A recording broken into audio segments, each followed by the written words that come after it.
What was that humbling moment? Give us the information. It was so real because like I already had experience working in restaurants prior. So I was like, oh, I've already got 3 under my belt. You know, it's nothing. But it's a culture thing too as well, being in the back of house and adapting to other people's culture and their dynamics, you know, and different personalities. Like not everyone loves me when I walk into the kitchen, right?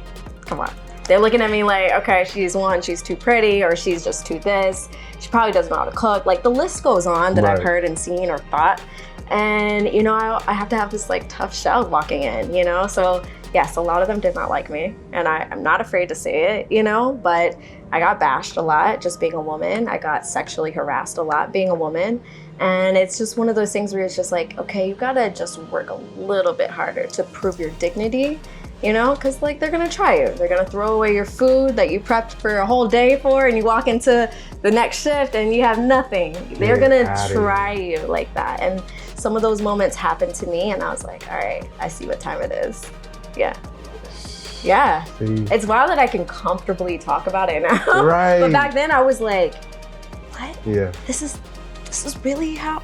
Yeah. And get used to it, because it's like that all the time. Yeah. Man, shout out to my back of the house folks. BOH, what's up? People don't know I waited tables for over a decade, so I was out there for you know. We had our own things, but I will say this, it is some of like the best people I've ever met. Yeah. Right? Like there is nothing like it. I think everyone should work in a restaurant at least once. Yeah. Just to kind of understand how people are, right? Yeah. But see, just the thing though, do you think people could really handle that? No. No. Because that was my question. I was like, yeah, everybody should have those up there, but some people will be in their bed crying like a baby. Yeah. Just get humbled up like, no, Yes, you have to go through it. So like, I mean, hospitality-wise, I'm walking into like 18 years hospitality experience already. So just because I didn't let those moments like break me. It only made me stronger, made me be able to be like, okay, cool, I've already dealt with that before. This is how we're gonna deal with it this way, you know?